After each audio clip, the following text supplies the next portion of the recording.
The night I refused to join the lakefront HOA, Karen stood on my driveway trembling with rage, her flashlight cutting through the darkness like a warning. Moments later, red and blue police lights painted the trees, and she smirked, certain she'd trapped me. But when the officers approached and I quietly reached for my badge, her entire world stopped. Before we continue, make sure to subscribe, because homeowners deserve justice, and stories like this prove that power doesn't always belong to the HOA. The wind coming off the lake always carried a strange quiet at night, the kind that made every sound stand out like a warning. When I bought the cabin on the North Ridge, a peaceful stretch of land outside the HOA boundary, I thought I'd finally found a piece of life untouched by neighborhood politics. No meetings, no fines, no rulebook disguised as community. Just trees, water, and quiet. That's all I ever wanted. But apparently, quiet wasn't something Karen was willing to give me. The very first evening I moved in, before my truck engine even cooled, she appeared out of the shadows with a clipboard tucked under her arm. Her jaw was clenched tight, and her steps hit the gravel with a confidence that came from years of controlling her little lakeside empire. She introduced herself as if she were the mayor, the sheriff, and the landowner all at once. Then, without a breath of hesitation, she informed me that all lake residents must join the HOA. Her eyes narrowed the moment I told her I wouldn't. The way she stood there, frozen, calculating, should have told me this wouldn't end with a simple disagreement. She wasn't used to someone refusing her. She wasn't used to boundaries that she didn't draw. She definitely wasn't used to someone like me. Karen stormed away without another word, but something in her body language made my instincts kick in. Years on the job taught me the rhythm of people, the way anger can coil into obsession. I watched her disappear down the trail toward the HOA houses, her posture stiff with indignation. The lake rippled behind her, catching the fading sunlight like shattered glass, and a heaviness settled in the air.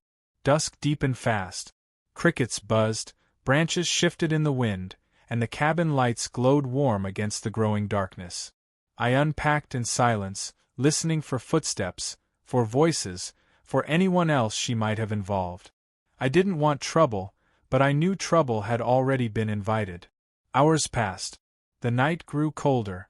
Somewhere in the distance, a dog barked in uneven intervals, as if reacting to movement. I stepped onto the porch to inhale the crisp lake air, and that's when I saw it. A beam of light flickered between the trees. Not the sweeping, uncertain light of someone searching for a dropped item. No, this was intentional, controlled. A flashlight held by someone who wanted to be seen. And then I spotted her silhouette. Rigid shoulders, fast steps, the unmistakable outline of Karen. She wasn't alone. Another light appeared behind her. Then another. Shadows moved through the forest path like a small search party. Their voices were low at first, just murmurs carried by the wind, but slowly the tone sharpened, turning into something accusatory, something rehearsed. I could already hear the story she had told them. I leaned against the railing, listening. Leaves cracked under hurried feet. Someone muttered about non-compliance. Another whispered about suspicious activity. Karen had built an entire case in less than 2 hours, and now she was returning with reinforcements. The air thickened with tension when she stepped into the open clearing of my yard. Her flashlight lifted like a spotlight aimed right at my chest. Behind her, 2 neighbors hovered nervously. Karen's expression was triumphant, like she'd already declared a verdict. "You can still avoid consequences," she said coldly, though her voice wavered with restrained fury. "People who refuse the HOA have something to hide." I didn't answer. I didn't owe her anything, not my explanation, not my fear. Her hand twitched with frustration. She turned sharply to the others, whispering orders. They scattered around my yard, as though searching for violations she could fabricate later. It was invasive, disrespectful, and entirely predictable. But I still wasn't expecting what came next. A sharp crackling sound broke through the night, the unmistakable burst of a radio clipped to a shoulder. Then came the flash of red and blue lights cutting through the trees. A police cruiser rolled into view, tires crunching softly over the gravel. The neighbors stepped back. Karen, however, straightened her posture like someone who believed the cavalry had finally arrived. She waved them toward me with a self-satisfied gesture. "Over here, officers. He's refusing to comply with our community regulations." Her confidence was nauseating. The officers stepped out, their flashlights slicing across my cabin walls and yard. Their expressions were neutral, not hostile, just observant, but Karen mistook neutrality for agreement. She kept talking, louder now, piling accusation upon accusation. She spoke about threatening behavior, possible trespassing, refusal to identify, and disruption of community standards. Every word was a lie. I let her continue, because part of me needed to see how far she was willing to go. The neighbors nodded at her every sentence, clinging to her version of reality like a shared script they'd rehearsed. When the officers finally turned their focus to me, they asked the routine questions. Calm, procedural, nothing unusual. Karen hovered behind them, smiling like she already knew my fate. She thought she'd engineered a clean victory, that she'd force me into her HOA or out of the lake entirely. But she didn't know who I was. And she definitely didn't know what I carried clipped inside my wallet. I reached slowly into my jacket, careful and deliberate. The officers tensed for half a second before recognizing the motion. Karen's grin widened, ready to watch me incriminate myself. But the moment the badge glinted in the flashlight's beam, everything changed. The officers froze. Karen's smile shattered. The neighbors fell silent. And the night, just moments ago thick with her confidence, suddenly belonged entirely to me. And that's when Karen realized she'd picked a fight with the wrong person. The silence that followed the flash of my badge was heavier than the night itself, a sudden drop in temperature that seemed to ripple across the clearing. Even the wind paused in the branches above us, as if nature itself was waiting to see what would unfold. The officers exchanged a glance, a quiet flicker of respect passing between them, and straightened their posture with a seriousness that hadn't been there a moment earlier. Their movements became cautious, formal, measured. They knew what that badge meant. They understood its weight, the authority it carried, and the consequences of ignoring it. Karen did not. She stumbled a half-step backward, her flashlight jittering across the gravel as her hand trembled. Confusion and disbelief battled across her face, her certainty draining out of her like water through cracked glass. For the first time that evening, she was no longer in control. Her lips parted as though she wanted to demand an explanation, but the officers were already shifting their attention away from her entirely. One of them addressed me with a tone that carried professionalism rather than suspicion. The other flicked his flashlight around the property once more, this time in a far more respectful sweep. They no longer treated me like a suspect. They were recognizing me as someone on their side, someone who understood their procedures and carried their same oath. The shift in dynamics was instant and devastating, at least for Karen. She stepped forward shakily, her voice high and thin. "Wait, what does that badge mean? You can't just flash something shiny and expect us to believe." But one of the officers cut her off, not with anger, but with the firm, unspoken authority that comes from dealing with people who push boundaries too far. He asked her, calmly but sternly, to step aside. She blinked rapidly, stunned that her influence had evaporated so quickly. Her neighbors hovered behind her, whispering in confusion now instead of agreement. Whatever narrative she had spun earlier was unraveling in real time. Still gripping her flashlight, Karen attempted to regain ground. "This is our lake community," she insisted. "He doesn't follow the rules. He refused to join the HOA. That means we have jurisdiction." The officer raised a hand, and with that single gesture, her argument collapsed. "Ma'am," he said, "HOA jurisdiction is not legal jurisdiction. This property sits outside your association's boundary. You have no authority here." The words landed like hammer strikes, each one shaking the foundation of Karen's imagined empire. Her face flushed, then drained of color. She stared at the officer as though he'd personally betrayed her. But I wasn't focused on her anymore. I was reading the scene the way I'd been trained, every detail, every shift in posture, every flicker of emotion. Karen wasn't just angry. She was embarrassed. And for someone like her, embarrassment was gasoline poured on an already raging flame. The officers turned to me, asking standard procedural questions now, verifying my residency, confirming my land boundaries, clarifying the nature of the disturbance. I answered calmly, providing only what was necessary. The glow from their flashlight beams reflected off the lake, shimmering like fractured stars across the water. When they finished, both officers concluded that I had not done anything unlawful or suspicious. They noted that the HOA members had trespassed onto my property without permission. They also reminded the group that making false reports could carry legal consequences. That was when the neighbors began to retreat. Their shoulders drooped, their certainty dissolved, and their steps carried the unmistakable energy of people abandoning a sinking ship. They slipped back toward the trail, whispering apologies too soft for me to acknowledge and too late to matter. Karen, however, refused to leave. Her flashlight beam quivered across my porch, her breaths sharp and uneven.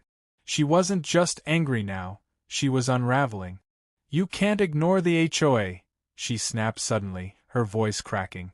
"You can't just move onto the lake without permission. People don't get to do whatever they want."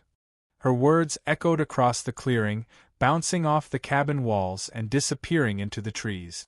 It wasn't about rules. It wasn't even about me. It was about her illusion of control slipping through her fingers. One officer took a small step forward, speaking gently but firmly. "Ma'am, this property is outside your governing area.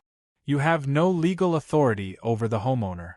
But warnings only fed her desperation. She shook her head violently, her hair whipping across her face. "No. That's wrong. Everyone near this lake reports to me. I decide what happens here." The officer sighed. "Not anymore." Her flashlight slipped from her hand, clattering onto the gravel. For a moment she looked smaller, deflated, like she finally understood the truth she'd spent years avoiding. But then her shoulders tightened again, and I recognized the dangerous shift, the stubbornness that refuses to die even when reality crushes it. She wasn't finished. Karen pulled out her phone, tapping with frantic movements. Her screen glowed bright against the dark, illuminating the tension carved into her face. "I'm calling the board," she muttered. "They'll handle this. They'll force him to comply. They'll fix this." But the officers intervened again, asking her to lower the phone. Their patience was wearing thin. They reminded her once more that she was now on the verge of escalating a situation unnecessarily. They warned her that continuing would only create more legal consequences for her and the HOA. For a brief moment, Karen froze completely still. The lake wind brushed past her, rustling her clothes, but she didn't move.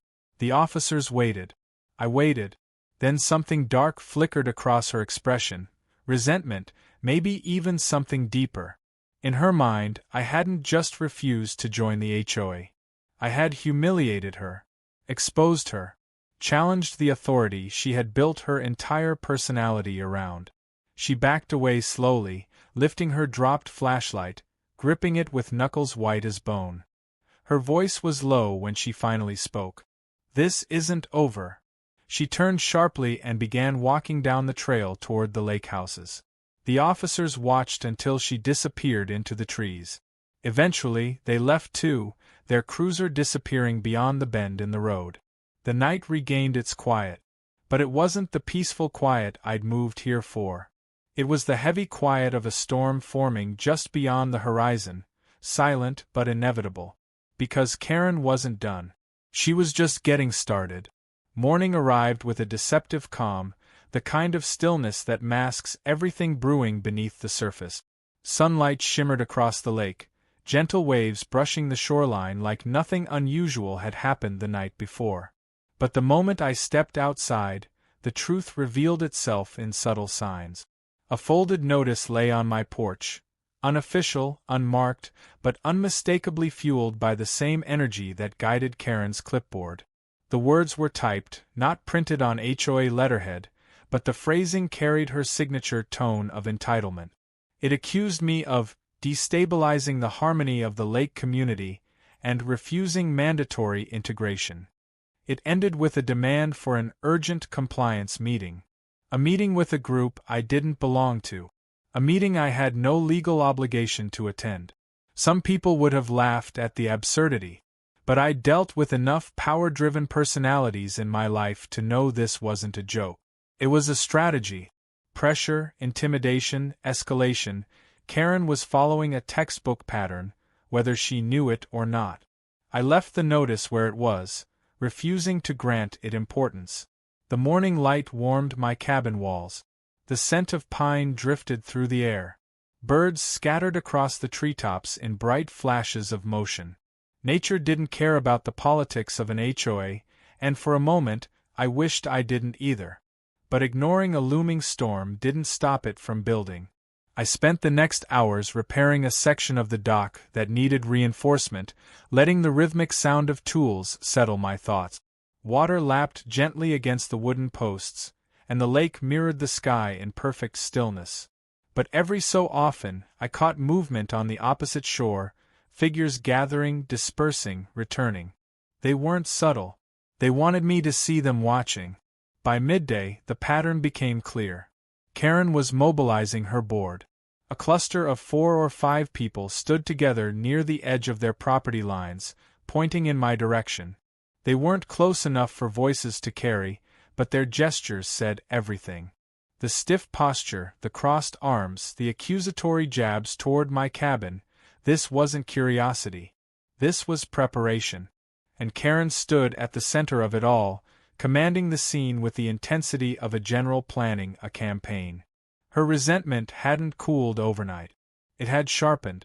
The embarrassment she suffered in front of the officers had fermented into something hard, bitter, and dense. She wasn't just determined to regain control, she needed to restore her reputation, her authority, her sense of power. People like her didn't handle public humiliation well. They rose early the next day to rewrite the narrative. By afternoon, the tension finally broke into action. A line of SUVs rolled up along the curve of the lake road, stopping just short of my property. Doors swung open with purposeful movements. Members of the HOA board stepped out, adjusting badges that meant nothing legally but everything in their own hierarchy. They marched with a coordinated sense of outrage, their shoes crunching on gravel in stiff, uniform strides. Karen led them, chin high, shoulders squared, eyes burning with rehearsed determination. The memory of her trembling the night before had vanished. She had rebuilt her armor overnight, forging it out of pride and defiance. They approached the boundary line where my land began. That was when they stopped. Not because they respected the property line, no. They stopped because Karen wanted to make an entrance. She paused long enough for everyone to settle behind her, forming a semicircle of judgment. The lake breeze tugged at their clothes, and sunlight glinted off their laminated board IDs as though they were shields in a mock battlefield. Then came the declaration. Karen raised a folder thick with paperwork and shouted across the distance, ensuring her voice carried through the still air. She announced that the board had voted unanimously to require my immediate entrance into the HOA. She listed fabricated regulations, referencing non-existent bylaws, inventing committees, quoting clauses written in her imagination. It was stunning, in a way, watching someone create a legal fantasy with such conviction. The board nodded behind her, synchronized in their loyalty or fear. But they were missing one crucial detail. None of it applied to my land. I stepped toward them slowly, letting the weight of calm settle around me. Anxiety never helped in confrontations like this. Clarity did. And so did composure. The gravel shifted beneath my boots, echoing softly in the quiet afternoon haze. The board members stiffened. Karen squared her shoulders even further, gripping her paperwork so tightly the edges curled inward. The scene felt theatrical, dramatic, almost absurd, but beneath it all, the tension was real. The kind that tightens muscles, strains breath, and concentrates the moment into sharp focus. When I reached the boundary, I stopped. They were inches away, but still outside my land. Sunlight glinted off the lake behind us, casting elongated shadows across the ground. A hush fell over the group, broken only by the faint rustling of dry leaves. I didn't need to speak to unsettle them. My silence did enough. Still, I gave Karen the courtesy of listening as she launched into another speech. This one louder, angrier, meant to restore the authority she lost the night before. She claimed that refusing the HOA threatened community structure. She accused me of causing chaos. She insisted the board had the right to enforce compliance even across boundary lines. Her voice grew shriller with each sentence, fueled by desperation masquerading as confidence. But beneath her words lay something far more revealing: fear. Fear that her power was slipping. Fear that she couldn't control me. Fear that the community would see her weakness. And then, the moment she finished her tirade, she produced something new from her folder, a document with signatures scribbled across the bottom. She held it high like a verdict. It was a mandatory compliance order. Completely fake. Completely illegal. Completely predictable. The board members murmured with anticipation. They really believed this would force me into their ranks, restore Karen's authority, and erase the humiliation of the previous night. But they had forgotten something. The same badge that froze them last night wasn't just a symbol. It came with the understanding of law, jurisdiction, property rights, and consequences for harassment and false reporting. And Karen was about to be reminded of all of it. As the sunlight dimmed behind drifting clouds, I stepped closer to the property line, letting my shadow extend into their territory. Their murmurs fell silent. Anticipation thickened the air. Karen lifted the fake order toward me, expecting compliance, expecting surrender. But instead, she was about to meet resistance she never imagined. Because this time, I wasn't just defending my land. I was defending my right to be left alone. The moment Karen raised that fake compliance order toward me, the air shifted, tightening, sharpening, becoming a silent battlefield drawn with invisible lines. The lake breeze faded into the background, the world narrowing into nothing but her trembling papers, the board's expectant stares, and the hard truth of what came next. She believed she held authority in her hands. She believed the signatures scrawled across that forged document would force me into submission. She believed the humiliation from the previous night would be erased with one dramatic gesture. But belief and reality were two very different things. I studied her as she extended the order forward, waiting for me to accept it. Her knuckles were white, pressing crescents into the paper edges. Her breathing was shallow, but her eyes burned with the determined fury of someone convinced she was restoring order to her world. Behind her, the board members shifted uneasily, trying to appear confident but betraying hints of doubt. They didn't understand property law. They didn't understand jurisdiction. They only understood Karen's voice, and Karen's voice had led them here. I didn't touch the papers. I let the silence linger instead. Silence has power, especially in conflict. It forces people to confront their own doubts.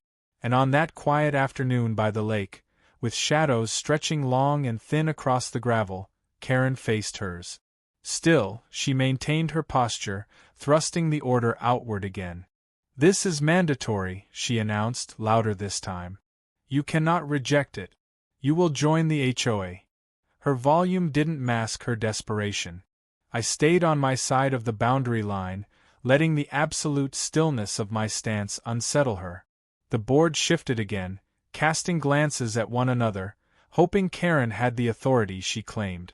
Everything in their expressions told a different story. Karen's voice cracked. "Take it." I remained motionless. A flicker of panic crossed her face, just a flash before she locked her jaw again. To her, authority wasn't just a concept. It was an identity. something she had built her entire persona on. And now, for the second time in less than 24 hours, someone was refusing to acknowledge it. I finally spoke, not loudly, not aggressively, but with the kind of quiet certainty that cuts deeper than shouting. I don't accept false documents. A ripple of unease passed through the board. Karen's eyes widened for a moment before narrowing into a glare. She tried to recover her footing. False? These are signed by the entire board. These are rules. These are binding. But truth isn't flexible. And her paper fortress was about to crumble. I shifted my weight forward slightly, letting the movement speak before my words did. This is private land, I said. Outside your boundary. Outside your rules. Karen's lips pressed into a thin line. She attempted a laugh, a brittle, empty sound. You think you can stand there and make your own laws? That's not how community works. I didn't respond. I didn't need to. Because Karen wasn't speaking to me anymore. She was speaking to her board, trying to hold their loyalty together with sheer force of will. But cracks were forming in their formation. One man at the end of the line shifted backward. A woman beside him clutched her clipboard like she was reconsidering why she'd followed Karen here. Another member avoided eye contact entirely. Control was slipping. And Karen felt it. Her frustration escalated into anger. She stepped dangerously close to the boundary, holding the fake compliance order like a weapon forged from ego. If you won't join voluntarily, she hissed, we'll escalate. We'll fine you. We'll restrict access to the lake. I raised a hand. Not aggressively, just enough to silence the stream of empty threat. She faltered, stunned by the ease with which I interrupted her. That lake, I said evenly, is public access. The road is public. My land is private. You have no claim. Her face twisted. We have influence. Not here, I replied. Not anymore. Words alone weren't enough to stop her. I knew that. Karen didn't back down from logic. She backed down from consequences. And consequences were something she had never expected to face.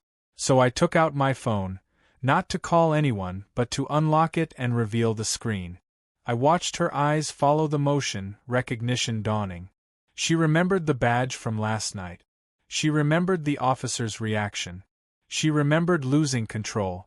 And now she feared what another official report might reveal about her actions. Her voice trembled. You wouldn't. I would, I said calmly. The board stiffened, sensing the shift. Karen's authority had carried them this far, but it wouldn't carry them into legal trouble. One by one, their expressions changed, from outrage to concern, from concern to doubt, from doubt to self-preservation. The man at the end spoke quietly, barely audible. Maybe we should reconsider. Karen snapped toward him. No. We don't reconsider. We enforce. We control this lake. But her voice broke. Not because she ran out of words, but because the board members were stepping back from her, creating distance she had never anticipated. Their loyalty wasn't unconditional. It depended on her power. And that power wasn't real beyond their neighborhood lines. A cold realization washed over her. She was losing them. Her hand trembled, the compliance order shaking. The paper wasn't authority. It was a symbol of her crumbling empire. And when the board members continued retreating, she took another step forward, as if trying to chase back the control slipping through her fingers. Her foot crossed my boundary. Just barely. But enough. The moment her shoe touched my land, her anger faltered. She froze, aware of the significance. Even the wind held its breath. The sunlight dimmed behind a drifting cloud, throwing a muted shadow across her already strained expression. She whispered, almost too quietly for the board to hear, "This isn't over." Then she stepped back, clutching her papers like a shield against a world that no longer listened to her. She turned sharply and walked toward the SUVs, her rigid posture cracking with every step. The board followed hesitantly behind her, whispering among themselves. But as the last door slammed and the engines started, I felt something deeper shift in the air. Karen wasn't retreating. She was regrouping, planning, preparing, and the storm she was building would be far more dangerous than anything she'd shown so far. The lake shimmered in the fading light, calm on the surface but hiding the turbulence beneath. Karen's next move was coming, and it would shake the entire lake community. Night returned with a heaviness that clung to the lake like fog. Even the stars seemed dimmer, their reflections trembling across the dark water as if anticipating what was coming. Ever since the encounter earlier that afternoon, the air held a different texture, thicker, charged, waiting. I had dealt with people like Karen before, but this time something felt different. This wasn't just about rules or boundaries or even power. It was about obsession. She wasn't reacting to my refusal anymore. She was reacting to her humiliation, to the cracks forming in the empire she believed she ruled. And people driven by bruised pride are far more dangerous than those driven by logic. Inside the cabin, the shadows stretched long across the wooden floor as I moved from room to room, checking doors, windows, and the perimeter outside. Not because I feared an attack, but because experience taught me to respect escalation. Karen had retreated earlier, but her silence since then was not surrender, it was strategy. She was regrouping, recalibrating, deciding how to strike back in a way she believed would restore her authority. Hours passed, and the forest outside settled into its nocturnal rhythm. The owls hooted from distant branches, insects hummed in steady patterns, and the lake whispered softly against the shore. But beneath those natural sounds lurked the vague dissonance of something unnatural, anticipation, tension, the quiet hum of a plan unfolding somewhere out of sight. It wasn't until just past midnight that the first sign appeared. A pair of headlights glowed at the far end of the road, faint at first, then brighter as the vehicle approached. It wasn't an officer's cruiser. I recognized the slower approach, the deliberate turning of wheels over gravel. The vehicle stopped just short of my property line. I watched from the porch as a figure stepped out, tall, stiff, wearing the unmistakable reflective badge of the HOA board. He didn't approach. He simply stood there, facing my cabin, silent, still as a statue. Another car arrived moments later. Then another. One by one, members of the HOA board formed a quiet line along the public road, creating a wall of silhouettes with crossed arms and rigid postures. Their headlights illuminated the tree trunks, casting long shadows across the ground like the fingers of something reaching inward. But Karen was not among them. That made it worse. Karen wasn't the kind of person who stayed in the background unless she was orchestrating something bigger. Her absence created an eerie vacuum, a certainty that she was preparing a move that required distance. A move she didn't want to be directly attached to, at least not yet. I waited. The board members didn't speak. They simply stood, staring toward my cabin as if their presence alone was meant to apply pressure. But pressure without direction is only an annoyance, not a threat. Still, their behavior wasn't impulsive. It was coordinated, rehearsed. And the longer they remained still, the more apparent it became that they weren't here to talk. They were here as witnesses. Then came the faintest noise, the crunch of leaves somewhere off the main path. Someone was approaching from the woods. The board members didn't turn to look. They expected it. They were part of it. My instincts sharpened instantly. The sound grew nearer. Slow, methodical steps, each one measured with precision. The forest remained otherwise motionless. Even the insects seemed to quiet, as though nature itself sensed something foreign threading through it. I focused on the tree line, watching for movement. And then she emerged. Karen stepped forward from the shadows like a figure rising from a nightmare, flashlight in hand, posture rigid, expression carved from stone. But there was something new in her eyes, something colder than anger and deeper than spite. A kind of desperate determination forged through humiliation and denial. She wasn't there to negotiate or intimidate. This time, she was there for revenge. Her voice, when it finally came, was calm. Too calm. "I warned you," she said, barely above a whisper, yet loud enough to echo across the clearing. You don't get to ignore the HOA. She held up a device, small, black, with a blinking light. A camera. She was recording. And not for evidence.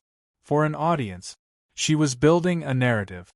The board members stiffened behind her, understanding their roles in her performance. They weren't here to enforce anything.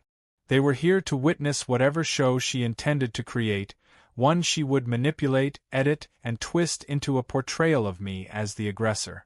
But she miscalculated one crucial thing. I wasn't standing in the dark as a helpless target. I stepped forward, slowly, letting the porch light illuminate me. Letting the camera capture my face clearly.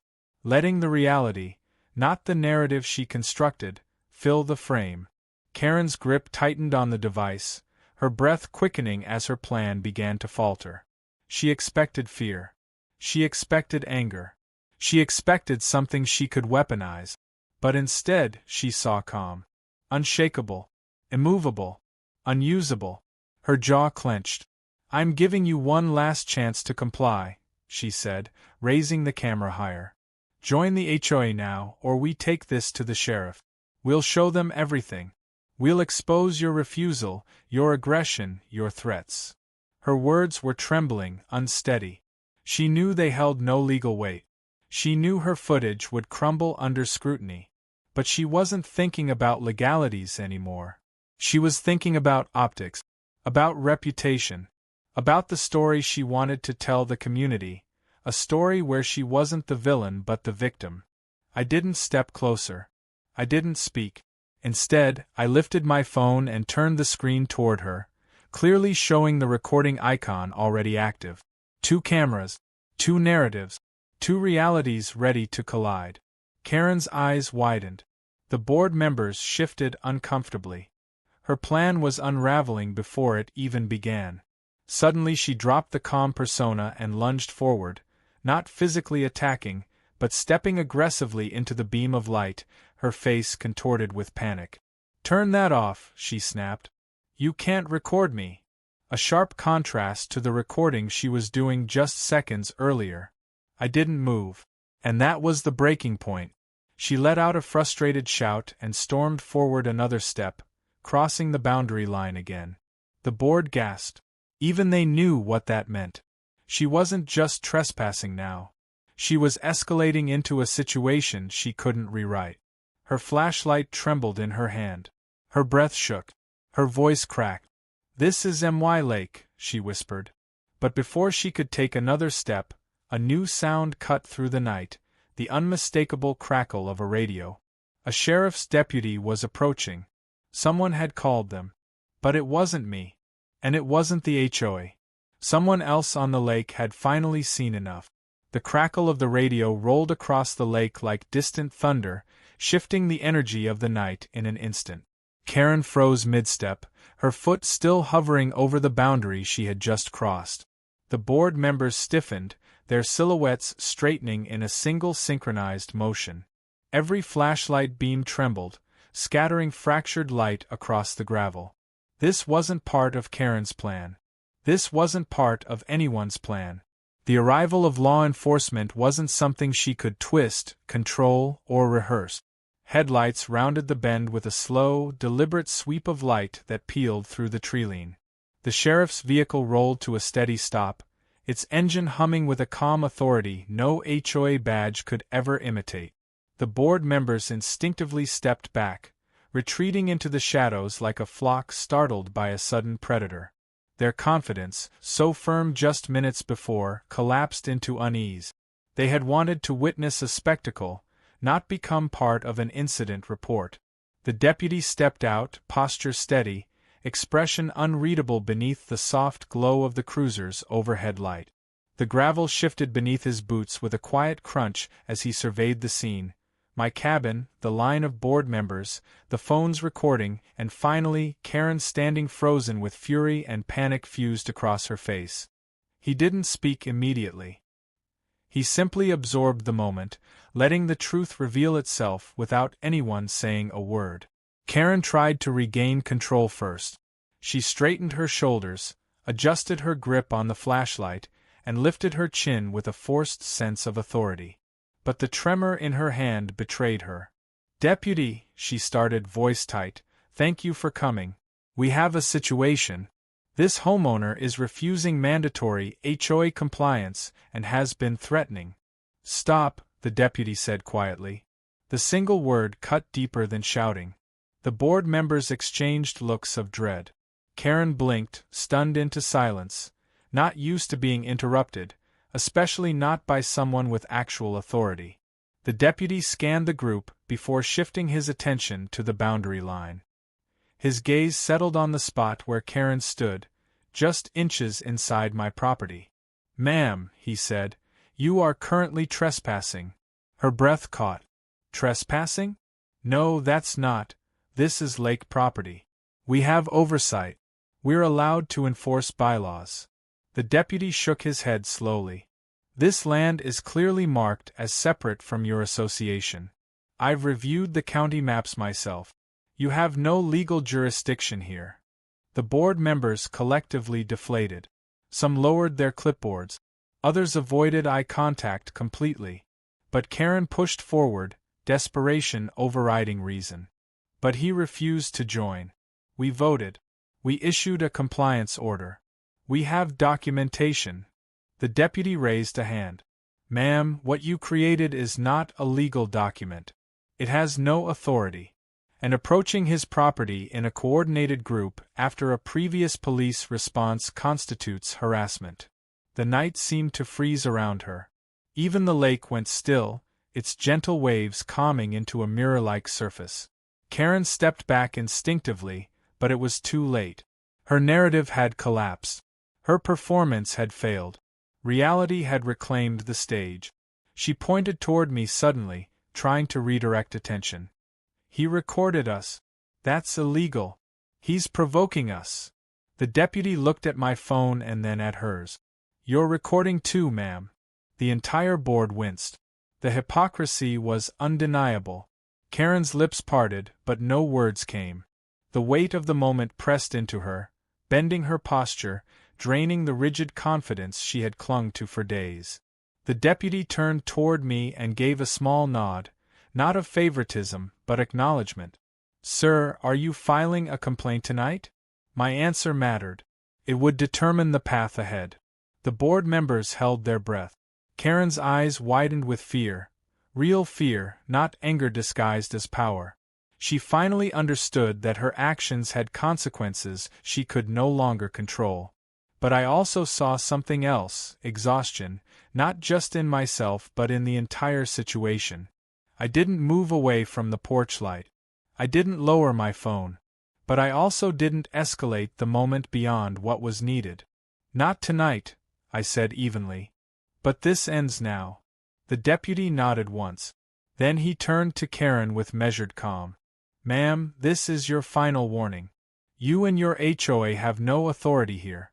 Any further harassment, false reporting, or attempts to coerce this homeowner will result in charges. Do you understand?" She swallowed hard. "But, do you understand?" he repeated. Silence. Then a reluctant whisper. "Yes." He motioned toward the board. "All of you need to disperse. Immediately." The exodus was clumsy and uneven. Clipboards dropped. Doors slammed. Engines rumbled. One by one, the SUVs retreated down the gravel road, their headlights shrinking into the distance. The quiet they left behind was heavy but clean, like the air after a violent storm breaks open the sky. Only Karen remained for a moment longer, standing under the dim starlight with shoulders slumped, her flashlight pointing toward the ground like a fallen flag. She didn't speak. She didn't argue. Her power had evaporated, leaving behind only the fragile truth she had tried to bury. Eventually, she turned and walked away, swallowed by the dark path that led back to her neighborhood kingdom. The deputy approached me, his tone softer now. "You handled this well," he said. "Document everything. If there's one more incident, we'll take it from there." I nodded. He drove away, leaving behind the natural night sounds slowly returning as the forest exhaled. Standing on the porch, I looked toward the lake. Calm again, peaceful again, mine again. Karen had tried everything to force me into a world I didn't belong to. But in the end, the truth had stood stronger than her authority. And the lake, indifferent to drama, reflected the stars once more. This time, without interruption. This time, without fear. This time, quiet in the way I'd always hoped for. The storm was over. And I had won.